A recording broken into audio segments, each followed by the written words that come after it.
नमस्कार, मैं संजय सनम। आप देख रहे हैं digital first news. Viewers, Jain धर्म के मूर्ति पूजक संप्रदाय में तपोगच्छ के आचार्य श्री अभय शेखर सूरी जी महाराज के दर्शन व संवाद का आज सौभाग्य मिला और मूर्ति पूजक संप्रदाय की परंपराओं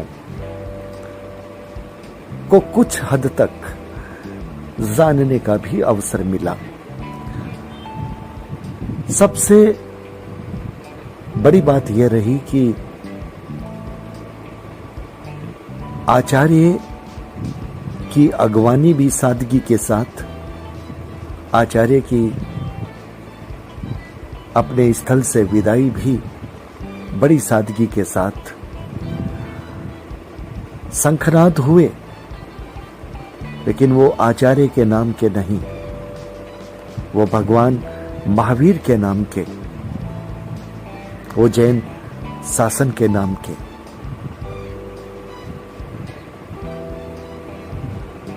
मूर्ति पूजक संप्रदाय के इन संत और आचार्य जी को करीब से देखने और सुनने के बाद यह धारणा बनी कि अपनी परंपरा की मर्यादा की लीक पर बड़ी संजीदगी से चल रहे हैं। साक्षात्कार के लिए मैंने सवाल जवाब किए। पहले थोड़ी अनौपचारिक बात हुई, उसके बाद में फोन का कैमरा भी ऑन हो गया था और हमारा जो संवाद का एक तकरीबन 15 मिनट का वीडियो भी रिकॉर्ड हो गया था। लेकिन आचार्य जी ने जैसे ही वीडियो रिकॉर्ड हुआ, संवाद पूरा हुआ, उन्होंने मुझे स्पष्ट कह दिया कि ये वीडियो आपने बना लिया, आप सुन लीजिएगा, लेकिन सोशल मीडिया के प्लेटफॉर्म पर ये मेरा साक्षात्कार इस रूप में बिल्कुल नहीं जाना चाहिए, ये हमारी परंपरा में नहीं है। उन्होंने मुझे इस बात की इजाजत दी कि आप मेरी बात को अपने शब्दों में मेरे नाम के साथ कह सकते हैं, लेकिन मैं बोलते हुए अपनी बात को सोशल मीडिया के प्लेटफॉर्म पर देने की अनुमति आपको नहीं दे सकता। मैंने काफी कुछ तकरीर की कि कुछ ऐसे संदर्भ आपके वीडियो में हैं जो लोगों तक जाने चाहिए। उसके बावजूद उन्होंने अपनी परंपरा की बात कही और मैं निरुत्तर हो गया। व्यूअर्स, यह पहला मौका था जब मैंने देखा कि कोई आचार्य जब पधारते हैं तो न ढोल बजते हैं, न नगाड़े बजते हैं, न कुछ ऐसी पंक्तियों की कतारें चलती हैं, ऐसी आओ भगत होती है।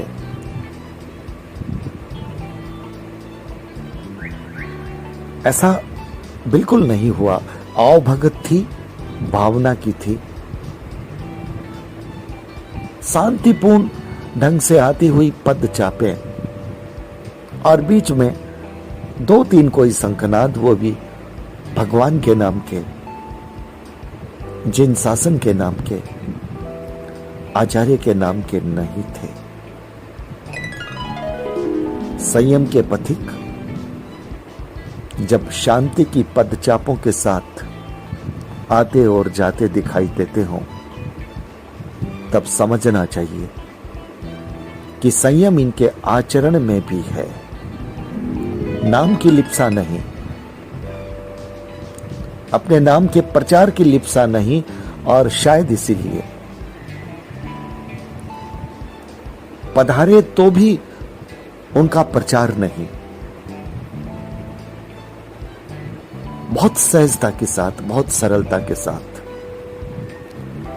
और आचार्य से मिलने के लिए कोई कोई प्रोटोकॉल नहीं, बहुत सहजता के साथ, बड़ी आसानी के साथ आचार्य उपलब्ध। उस बीच में उनके फॉलोअर्स भी दर्शन के लिए आ रहे थे, सहज भाव से दर्शन, कहीं गुटबाजी, कहीं दलबंदी, बिल्कुल नहीं। जो मुनिजन थे वो भी अपने अपने अपने दायित्व बोध में रमे हुए थे। एक दूसरे की आवाज देने पर उनके पास जाना, मुस्कुराते हुए उनकी बात को सुनना और काम करके आ जाना। मैंने बहुत गंभीरता से वहां के दृश्य देखे। कपड़े सफेद झकाझक नहीं थे, पर मन संयमित था, मर्यादित था और अपनी परंपराओं में बंधा था, ऐसा मुझे लगा था। चूंकि आचार्य जी मूर्ति पूजक संप्रदाय से थे, इसलिए मेरे YouTube चैनल पर हमारे व्यूअर्स के कई बार कमेंट आते थे कि आप सिर्फ अपने ही पंथ पर बोलते हैं, आप मूर्ति पूजक संप्रदाय की बोलियों पर नहीं बोलते। मैंने वो सारे विषय उठाए, सारे विषय आचार्य जी के समकक्ष रखे, विसंगतियों के रूप में रखे कि समृद्धि का तमाशा इस तरह से क्यों होता है, मंदिर निर्माणों की दौड़ क्यों है,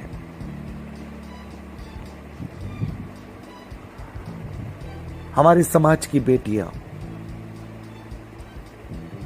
जिंदगी के एक मोड़ पर आकर के जो गलत निर्णय ले रही है, उसमें भी किसका दोष है? क्या कहीं मार्गदर्शन में कमी है, संस्कारों में कमी है? बहुत सारे सवाल थे। मुझे संतोष इस बात का है कि आचार्य श्री अभय शेखर सूरी जी महाराज ने मेरे सारे सवालों को मुस्कुराते हुए, बिना रोक टोक के,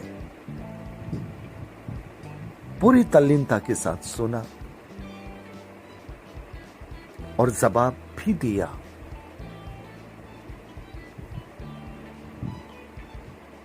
मैं उन जवाब से पूरा संतुष्ट नहीं था। मैंने उनसे ये कहा भी कि आपने अपना जवाब दिया है, लेकिन मेरा सवाल वहीं खड़ा है। उनका कहना था मंदिर निर्माण जरूरी है। मैंने जिस परिप्रेक्ष्य में वो बात कही थी कि सैकड़ों करोड़ों के मंदिर नए नए बनते हैं, पुराने मंदिरों का रखरखाव नहीं होता और मंदिरों में जैन समाज की भागीदारी मेंटेनेंस में, व्यवस्थाओं में कम दिखती है, पूजा उपासना में भी नहीं दिखती। दूसरी बात जो कि बोलियों की बात थी, श्रद्धा को नहीं देखा जाता, समृद्धि को देखा जाता है। वहां पर आचार्य जी का कहना था कि फिर बोली नहीं लगेगी, पूजा उपासना सबसे पहले शुरू कौन करेगा, फिर इस पे बहस होगी। तो मैंने कहा कि अच्छा हो, सबसे बुजुर्ग व्यक्ति को यह सम्मान सबसे पहले मिले। संवाद हुआ। मैं ये कह सकता हूं कि उन्होंने अपनी सामाजिक व्यवस्था से, जो मैंने सवाल किए थे कि समाज का पैसा एजुकेशन में लगना चाहिए, स्वास्थ्य सेवाओं में लगना चाहिए, करियर ओरिएंटेड प्रोग्राम में लगना चाहिए, उन्होंने कहा लगता है समाज सेवा का काम बहुत होता है, लेकिन ये सब भी जरूरी है।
आचार्य जी ने यह कहा था कि जब परिस्थितियां विपरीत होती है, मन व्यथित होता है, विचलित होता है, उस वक्त सच्ची पुस्तकें, अच्छी पुस्तकें, ज्ञानवर्धक पुस्तकें, जीवन दर्शन देने वाली पुस्तकें आपकी सच्ची मित्र होती है, आपके चित्त को, आपके मन को शांत कर देती है। तब यह प्रसंग उठा कि आचार्य जी की एक पुस्तक है, चर्चित पुस्तक है, कई लाख कॉपियों का प्रकाशन हो चुका है। विपरीत परिस्थितियों में व्यक्ति अपने जीवन की नैया को कैसे संभाले, उसका चित्त कैसे शांत हो, मन कैसे शांत हो, दूसरों से शिकायत करनी बंद कैसे हो, उस जीवन दर्शन का सार उस पुस्तक में था। तो जब मेरे साथ संवाद, साक्षात्कार हो रहा था, उस वक्त इसी पुस्तक की चर्चा हुई और मैं जब इस पुस्तक पर थीम के बारे में उनसे पूछने लगा तो इस पुस्तक के टाइटल ने मुझे चौंका दिया। टाइटल था जेलर। और दोस्तों, इस पुस्तक की विवेचना, इस टाइटल की विवेचना बड़ी रोचक है। अगर मैं इस वीडियो में दूंगा तो वीडियो लंबा हो जाएगा। अगले वीडियो में मैं इस टाइटल की विवेचना, व्याख्या आपको बताऊंगा, जो ये साबित करेगा कि एक कृतिकार, एक लेखक अपनी बात को कहने का जब कोई प्लॉट तैयार करता है तो उसका शीर्षक उसकी आत्मा बनकर के उस कृति के पन्नों की गवाही देने लग जाता है। जेलर। इस पुस्तक को पढ़ना मुझे लगता है हम सबके लिए आवश्यक है। क्यों है, इसकी विवेचना आने वाले वीडियो में मैं करूंगा, आप उसे सुनिएगा। लेकिन आज का जो मेरा अनुभव है वो मुझे सीखने लायक, चूंकि मूर्ति पूजक संप्रदाय की परंपरा से मैं बिल्कुल वाकिफ नहीं था, कुछ कुछ जानने को मिला और ऐसा लगा कि संयम के मार्ग पर बिना ढोल नगारों के, आचार्य के बिना जय जयकारों के, बिना लंबी लंबी लाइनें लगा करके रैली के रूप में, जुलूस के रूप में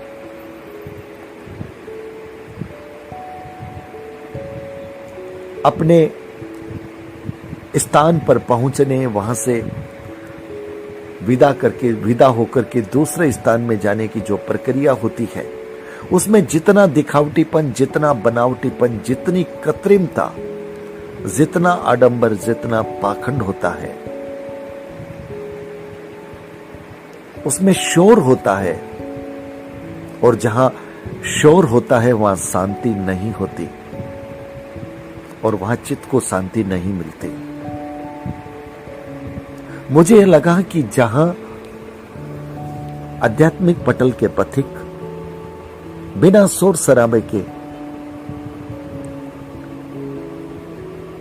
सहजता से, सरलता से अपने कदमों को धरते हुए आते हैं, तब वो संयम पथ के सच्चे पथिक लगते हैं।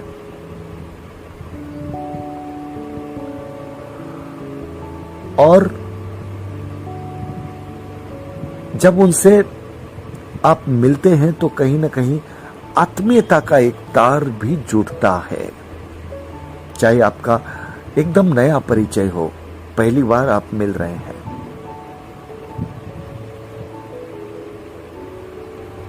क्योंकि आप जिस व्यक्तित्व से मिलते हैं उसमें नाम की भूख नहीं है, पब्लिसिटी स्टंट नहीं है।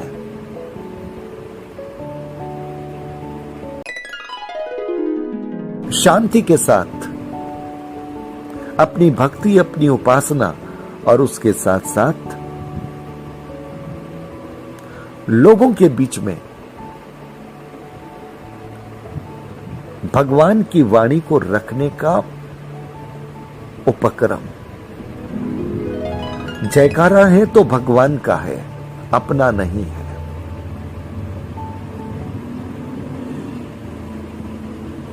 भले ही संघ में बहुत लंबी भीड़ न हो, बड़ी संख्या न हो, भले ही बड़ी संख्या के फॉलोअर्स न हो,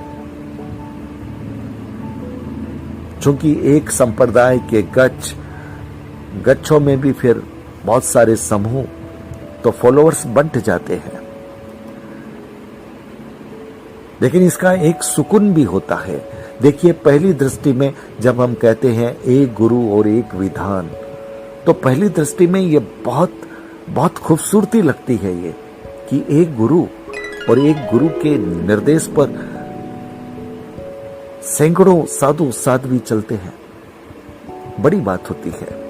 लेकिन जब अंदर जाते हैं तो फिर उसकी कमजोरियां भी सामने आती है कि गुरु को कदम कदम पर कहीं समझौते भी करने पड़ते होंगे। कहीं से भी बड़ी बगावत की खबर आते ही गुरु को भी सोचना पड़ता होगा कि किसको रहने दें, किसको जाने दें, किसके जाने से ज्यादा नुकसान है। बड़ी एनर्जी, बड़ा समय और सबसे बड़ी बात, इस समूह को रखने में फिर इनकी विसंगतियों को भी सहना पड़ता है और तब धर्म क्षेत्र में शिथिलता आती है और तब एडमिनिस्ट्रेशन सिफर लगता है। अब सोचने की बात यह है कि एक गुरु और एक विधान का बड़ा धर्म संघ या फिर कुछ संतों का, कुछ मुनियों का, कुछ फॉलोअर्स के छोटे छोटे टुकड़े, लेकिन परंपरा से बंधे हुए, मर्यादा से रमे हुए, कौन से ज्यादा श्रेष्ठकर होते हैं? थोड़ा विचार कीजिएगा। मैंने पूछा, मेरी जिज्ञासा थी, मूर्ति पूजक संप्रदाय के संत एक बड़ी लाठी रख करके चलते हैं।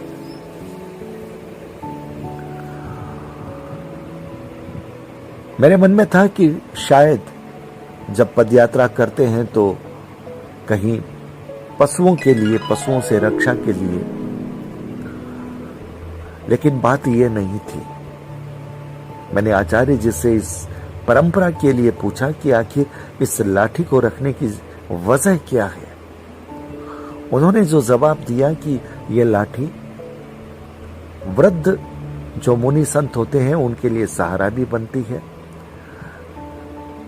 दूसरी बात कि जब हम पदयात्रा में चलते हैं तो राह में पानी के क्षेत्र भी आते हैं और पानी के क्षेत्र से भी निकलना पड़ता है, तो वहां पर ये लाठी जो है ये अनुमान कर देती है कि पानी कितना गहरा है। हम आगे आगे लाठी को लगा करके देखते जाते हैं और उसके बाद हम अपने सफर में आगे बढ़ते हैं। और तीसरी बात कि जब आप रास्ते में, पदयात्रा में चल रहे हैं, बीच में कहीं पड़ाव है जहां आपको विश्राम करना है, उसके लिए अगर आपको अपना एक अस्थायी एक टेंट जैसा बनाना है तो लाठी काम आती है। फिर उसके साथ कपड़े जोड़ दिए जाते हैं, तो जिससे वो एक अस्थायी आपका एक विश्राम गृह बन जाता है। कुल मिलाकर यह संयोग बड़ा अच्छा रहा। आचार्य जी से पहली बार में और उपयुक्त समय, पूरा समय उन्होंने दिया, हर संदर्भ को सुना, अपनी बात कही सहमति असहमति अपनी जगह है, मौन नहीं रहे। जो कुछ कहा उसे पूरे दम पर कहा, पूरे जोर पर कहा, और मुझे अच्छा लगा। अब आप बताइएगा आपको ये वीडियो कैसा लगा। और अगले वीडियो में जिसमें जेलर की बात है, जेलर टाइटल से पुस्तक की बात है, उसको सुनना मिस मत कीजिएगा, वो आपके लिए जरूरी होगा। बहुत बहुत आभार, नमस्कार।